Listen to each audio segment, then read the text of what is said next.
दैनिक Chhattisgarh channel देखना शुरू कर चुके हैं आप और छत्तीसगढ़ प्रदेश की आज की तमाम सभी महत्वपूर्ण बड़ी खबरों की शुरुआत जय जोहार और नमस्कार के साथ। छत्तीसगढ़ की तकरीबन 8000 किसानों को सॉइल हेल्थ कार्ड वितरित होने जा रहा है, जिसके अंतर्गत 8000 किसानों को सॉइल हेल्थ कार्ड वितरण करने का लक्ष्य अकेले कोरबा जिला के लिए रखा गया है, जहां ग्रामीण विस्तार अधिकारियों को बारिश से पहले सैंपल लेने का काम पूरा करना होगा और इसके बाद सैंपलिंग में परेशानी हो सकती है। दरअसल केंद्र सरकार की योजना के अंतर्गत मृदा परीक्षण के लिए कृषि अनुविभागीय कार्यालय में मिट्टी परीक्षण प्रयोगशाला स्थापित किया गया है। विभाग की ओर से खेती किसानी का काम शुरू होने से पहले खेतों की मिट्टी के जांच के लिए सैंपल एकत्रित करना होगा। खेतों में मिट्टी की जांच के लिए सैंपल एकत्र करना होगा और इसकी प्रक्रिया शुरू होने वाली है। मिट्टी का नमूना कृषि अनुविभागीय कार्यालय में स्थित मिट्टी परीक्षण प्रयोगशाला में भेजी जा रही है। साथ ही खेती किसानी का काम शुरू होने से पहले सॉइल हेल्थ कार्ड का वितरण करना होगा, ताकि किसानों को उनकी खेत की उर्वरा शक्ति, पोषक तत्व समेत अन्य उर्वरता की सही जानकारी ठीक तरीके से हो सके और उसी आधार पर खेत में उर्वरता बढ़ाकर फसल प्राप्त किया जा सके। तमाम तरह के जो नियम कानून में बदलाव जो है आने वाले 1 जुलाई से नए कानून के तौर पर आप लोगों को देखने को मिलेंगे, जहां हिट एंड रन में 10 साल तक की सजा, जबकि रायपुर में गृह मंत्रालय की एक कार्यशाला में इस प्रकार की तमाम जानकारियां जो है साझा की गई हैं। देश में 3 नए क्रिमिनल कानून लागू होने वाले हैं। 1 जुलाई से ये कानून IPC, CRPC की जगह लेने वाले हैं। इन कानूनों के लागू हो जाने के बाद हत्या के आरोपी पर धारा 302 की जगह 101 लगने वाली है और ठग के आरोपियों को 420 की जगह पर अब 316 का आरोपी कहा जाएगा। इसी के साथ ही नाबालिग से दुष्कर्म के दोषी, साथ ही गैंग रेप के दोषी को मरते दम तक जेल की सजा होने वाली है। इसके अलावा 7 साल से ज़्यादा की सजा वाले अपराधों पर फोरेंसिक टीम का घटनास्थल पर जाकर जांच पड़ताल करना जरूरी होगा। इन कानूनों को लेकर रायपुर में मंगलवार को गृह मंत्रालय और पत्र सूचना विभाग ने एक चर्चा का आयोजन किया, जिसमें क्राइम और लीगल क्षेत्र से जुड़े तमाम तरह की चर्चाओं को साझा किया गया। इस चर्चा में बिलासपुर रेंज के IG संजीव शुक्ला भी सम्मिलित हुए थे। रायपुर में अवैध प्लॉटिंग के खिलाफ निगम का बुलडोजर चलाया गया, जहां बिना परमिशन के तकरीबन 5 एकड़ की जमीन पर प्लॉटिंग कर दी गई थी। कलेक्टर के निर्देश पर यह कार्यवाही की गई है। रायपुर कलेक्टर गौरव सिंह के निर्देश के बाद नगर निगम अवैध प्लॉटिंग को लेकर लगातार कार्यवाही कर रही है। इसी बीच बुधवार को भोरिया खुर्द के दुर्गा विहार डूंडा में चल रही अवैध प्लॉटिंग पर रोक लगा दिया गया। बिना परमिशन लेआउट और डाउन एंड कंट्री प्लानिंग की जमीन बेची जा रही थी। निगम अधिकारियों के मुताबिक कामरेड सुधीर मुखर्जी वार्ड 54 में दुर्गा विहार डूंडा में अज्ञात व्यक्तियों की ओर से तकरीबन 5 एकड़ की जमीन पर अवैध प्लॉटिंग कर दी गई थी, जहां बुलडोजर चलवा दिया गया है। अधिकारियों ने बताया कि अवैध प्लॉटिंग करने वाले लोगों ने जमीन पर रुमुरुम का रोड बनवाया था। सभी प्लॉटों पर DPC करके घेरा भी लगा दिया गया था। वहीं जमीन के घेरा और ईंटों की नींव को बुलडोजर से तोड़ा गया है। साथ ही जमीन तक जाने वाले रास्ते को भी ब्लॉक किया गया है। आसपास बनने वाले अवैध अंडर कंस्ट्रक्शन मकानों से बिजली कनेक्शन हटाने की कार्यवाही भी की गई है। बच्चों के लिए अब गर्मी की छुट्टियां यादगार बनाने के लिए बिलासपुर में एक नई तरह का जो है आयोजन किया जाएगा, जिसके अंतर्गत स्विमिंग पूल, एयरपोर्ट, प्लेनेटोरियम समेत कई तरह की जगहों का सैर जो है बच्चों को कराने की योजना है। समर कैंप को लेकर काफ़ी उत्साह बच्चों में देखने को मिल रहा है। बिलासपुर में सरकारी स्कूलों के बच्चों को गर्मी की छुट्टियों में इस बार एक नया यादगार अनुभव लेकर आने वाली है। स्कूली बच्चों को समर कैंप के जरिए इस बार airport, railway station, mall, planetarium, तरण पुष्कर और अन्य मनोरंजक क्षेत्रों का भ्रमण करने के साथ ही बच्चों को फिल्में भी दिखाई जाएंगी।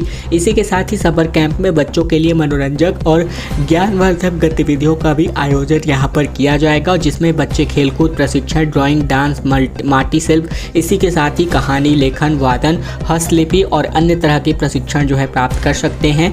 15 मई से लेकर 15 जून तक समर कैंप का आयोजन किया जाएगा। जानकारी के मुताबिक गर्मी की छुट्टियों में स्कूली बच्चों के लिए समर कैंप 15 मई से 15 जून तक आयोजित किए जाने हैं। सरकारी स्कूलों के छात्रों के लिए समर कैंप आयोजित करने को लेकर स्कूल शिक्षा विभाग ने निर्देश जारी कर दिया है।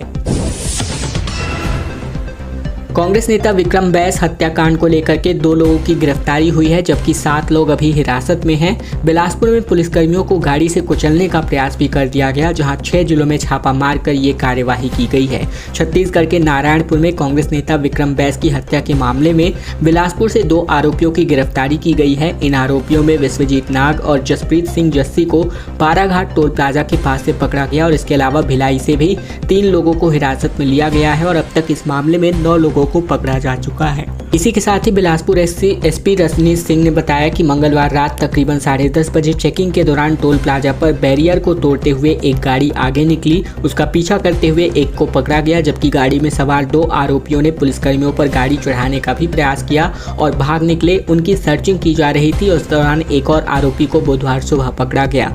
गाड़ी भी बरामद हो चुकी है, जबकि तीसरे आरोपी की तलाश में अभी पुलिस जो है लगातार ढूंढ रही है।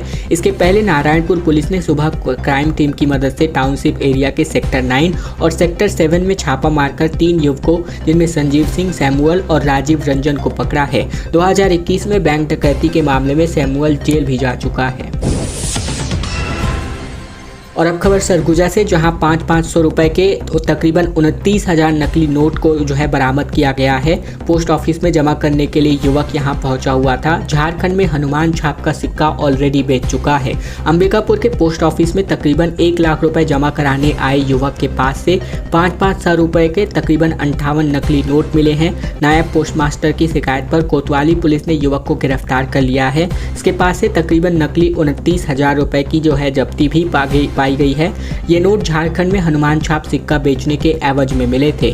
जानकारी के मुताबिक मंगलवार को अंबिकापुर के पोस्ट ऑफिस में लुंड्रा निवासी कपिल गिरी तकरीबन 45 वर्ष का है, जो पैसे जमा कराने पहुंचा था। डाकघर में उसने तकरीबन 1 लाख रुपए जमा कराने के लिए पर्ची भरा। उसने पैसे जमा कराने के लिए कैशियर को नोट सौंपा तो उसे नकली नोट होने का शक हुआ। मशीन में चेक करने पर नकली नोट होने की जानकारी यहां पर मिल गई।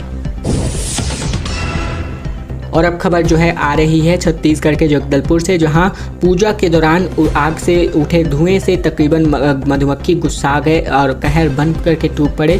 26 ग्रामीणों पर इन्होंने हमला कर दिया, जिनमें से 6 के हालात बेहद गंभीर हैं। पूजा के दौरान जलाए गए आग से उठे धुएं की वजह से भड़के मधुमक्खियों ने ग्रामीणों पर हमला कर दिया। मधुमक्खियों के डंक से तकरीबन 26 ग्रामीण जो है घायल हो गए और इन 26 ग्रामीणों में से 6 के हालात गंभीर बने हुए हैं। घायलों को उपचार के लिए जगदलपुर के महारानी अस्पताल में दाखिला कराया गया है। नगरनार थाना के अंतर्गत ग्राम बिलोरी में पूजा का कार्यक्रम आयोजित किया गया था और स्थल के नजदीक ही कई मधुमक्खियों के छत्ते थे। पूजा के दौरान आग जलाने से उठे धुएं की वजह से छत्ते से मधुमक्खियां बाहर निकलने पर ग्रामीणों पर टूट पड़ी और कई लोगों को मामूली तौर पर डंक भी मारे जाने के बाद उनका प्राथमिक उपचार हालांकि गाँव में ही किया गया। और अब खबर हादसे को लेकर, जहां छत्तीसगढ़ के 3 बड़े हादसे में मां बेटे समेत कुल 6 लोगों की मृत्यु हो गई, 9 घायल हुए हैं। सूरजपुर में तेज रफ्तार कार एक घर में जा घुसी। भिलाई और मनेन्द्रगढ़ में भी बाइकें आपस में भिड़ गई, जिनमें तकरीबन अलग अलग सड़क दुर्घटनाओं में कुल 6 लोगों की मौत बीते दिन हो गई। छत्तीसगढ़ की ये बात है, जहाँ पर तकरीबन 9 लोग घायल भी हुए हैं। हादसा सूरजपुर, मनेन्द्रगढ़ और भिलाई अलग अलग जगहों में हुआ है। सूरजपुर में ड्राइवर और महिला की मौत हो गई, जबकि भिलाई में माँ बेटे की जान चली गई और इसके अलावा मनेन्द्रगढ़ में 2 बाइक की टक्कर से 2 युवकों की जान चली गई है।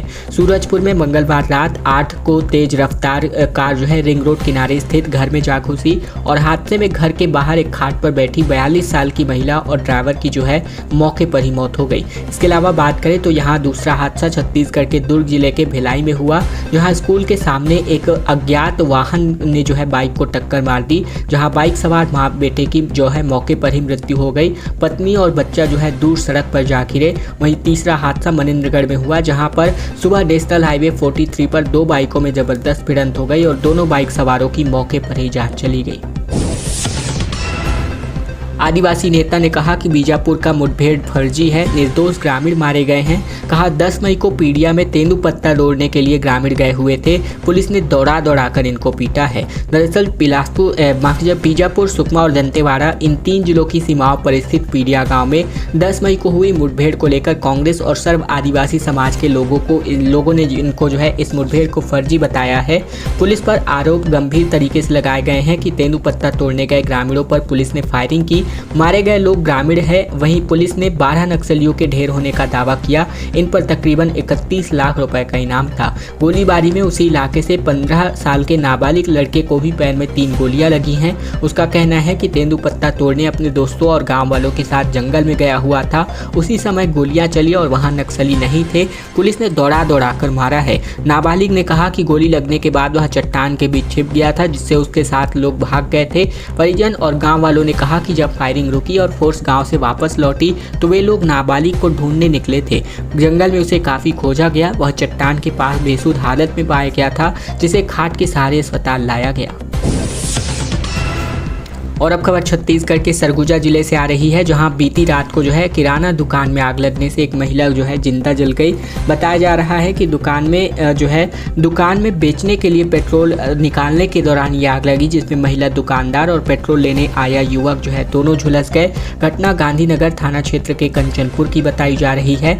आग लगी देखकर आसपास के लोगों ने फौरन फायर ब्रिगेड को इसकी सूचना दी। इसके बाद कड़ी मशक्कत के बाद आग पर जो काबू है वो पाया गया। घर में लगी आग पर गंभीर रूप से झुलसी महिला ने मेडिकल कॉलेज हॉस्पिटल में इलाज के दौरान अपना दम तोड़ दिया। नक्सलियों से खबर, जहां ऐसी दहशत की अबूझमाड़ के 50 सरपंच अपने वापस घर नहीं लौट पा रहे हैं। नारायणपुर के डीपीआरसी भवन से ही यहां पर गांव की सरकार का संचालन करते हैं। प्रदेश के बस्तर जिले में नक्सलियों की दहशत न केवल आम लोगों में है, बल्कि जनप्रतिनिधि भी डरे हुए हैं, जहां साय में डर के साय में जी रहे हैं। ऐसे में नारायणपुर के अबूझमाड़ क्षेत्र के 50 से ज़्यादा सरपंच ऐसे शामिल हैं, जो कुछ ऐसे सरपंच तक यहाँ पर हमारी टीम पहुंची, जहाँ नक्सलियों के चुनाव बहिष्कार के फरमान के बाद भी सरपंची का चुनाव इन्होंने लड़ा और जीता, लेकिन इसकी कीमत गांव छोड़ करके इनको चुकानी पड़ रही है और अब पुलिस की सुरक्षा में है, या तो नारायणपुर में अपना एक नया ठिकाना इन्होंने बना लिया है। नारायणपुर के डीपीआरसी भवन में ऐसे कई सरपंच मौजूद हैं, जहां पर उनके गांव का नाम पूछा तो वे बोले, भैया हमारा नाम, गांव का नाम मत छापो, हम ऐसे कई काम नहीं करना चाहते जिससे कोई नाराज हो। एक सरपंच ने बताया कि गाँव जाने पर जान का खतरा बना रहता है। बीच बीच में मेला या फिर किसी अन्य बड़े आयोजन में गांव जाते हैं, बाकी नारायणपुर में ही रह करके और डीपीआरसी भवन से अपने गांव की सरकार का संचालन ये सरपंच लोग करते हैं। रायपुर में 25 मई को प्रतिमा सम्मान समारोह वो आयोजित होने जा रहा है, जिसमें सिंधी काउंसिल तकरीबन 9वीं से लेकर 12वीं तक के 150 बच्चों का चयन करेगी। संत युधिष्ठिर लाल ने पोस्टर का विमोचन भी कर दिया है। 25 मई को Sindhi council of India Chhattisgarh इकाई प्रतिभा सम्मान समारोह अंबुजा मॉल में आयोजित करने जा रहा है। सदारी दरबार तीर्थ के संत युधिष्ठिर लाल जी भी पोस्टर विमोचन करते नजर आए, जहाँ सिंधी काउंसिल के प्रदेश अध्यक्ष ललित जयसिंह ने बताया कि तकरीबन 150 बच्चों को चयन करके सम्मानित किया जाएगा। क्लास 9वीं से 12वीं तक के बच्चों को जिनका परसेंटेज 80 से ऊपर है, उनका सम्मान समारोह आयोजित किया जा रहा है। प्रतिभा सम्मान को मैनेज करने के लिए अनिल ज्योति सिंघानी अपनी पूरी टीम के साथ लगे हुए हैं। साथ में बच्चों के सिलेक्शन के लिए सिंधी काउंसिल महिला विंग की टीम गठित कर दी गई है, जिसमें मुख्य रूप से राशि बलवानी, जूरी दरयानी, लक्ष्मी चंचलानी, कशिश खेवानी और दीपिका जेठानी समेत सोनिया निंजानी और मानसी कुकरेजा द्वारा चयन किया जाएगा। दीपक बैज ने कहा कि नरेंद्र मोदी बड़े खिलाड़ी हैं। पीसीसी चीफ ने आगे कहा कि प्रधानमंत्री मंच से खुद को भी गिरा सकते हैं और इमोशनल कार्ड खेलने में ये काफ़ी माहिर है। प्रधानमंत्री मोदी के चुनाव प्रचार प्रसार दौरान भावुक होने को लेकर पीसीसी चीफ दीपक बैज ने कहा कि देश के प्रधानमंत्री बड़े खिलाड़ी हैं, उन्होंने इमोशनल कार्ड खेलना आता है, लेकिन इस बार उनका कोई कार्ड यहाँ काम नहीं आने वाला है। पहला चुनाव उन्होंने महंगाई और बेरोजगारी पर लड़ा था, उन्होंने दूसरा पुलवामा पर लड़िया और तीसरे में कई कार्ड खेले जा रहे हैं। जनता को इमोशनल करके उनके पास से 2 और हथियार बचे हैं। पहला हथियार बहुत जल्द वे मंच से जनता को दंडवत प्रणाम करते दिखेंगे, दूसरा हथियार वे मंच से गिरने का नाटक करते नजर आएंगे। मोदी इमोशनल कार्ड खेलने में माहिर हैं, लेकिन इस बार उनका कोई कार्ड नहीं चल रहा है। फिलहाल ये सभी तमाम बातें प्रदेश अध्यक्ष दीपक बैज ने प्रधानमंत्री पर हमला बोलते हुए कही। भूपेश बघेल ने कहा कि रायबरेली से सांसद नहीं जबकि प्रधानमंत्री जनता चुनकर भेजेगी। बघेल ने कहा कि इंदिरा गांधी के बाद अब यहां लोग प्रधानमंत्री चुनने जा रहे हैं। छत्तीसगढ़ के पूर्व मुख्यमंत्री और रायबरेली के ऑब्जर्वर भूपेश बघेल ने रायबरेली लोकसभा में लगातार पार्टी के पूर्व राष्ट्रीय अध्यक्ष राहुल गांधी के पक्ष में चुनाव प्रचार प्रसार किया है।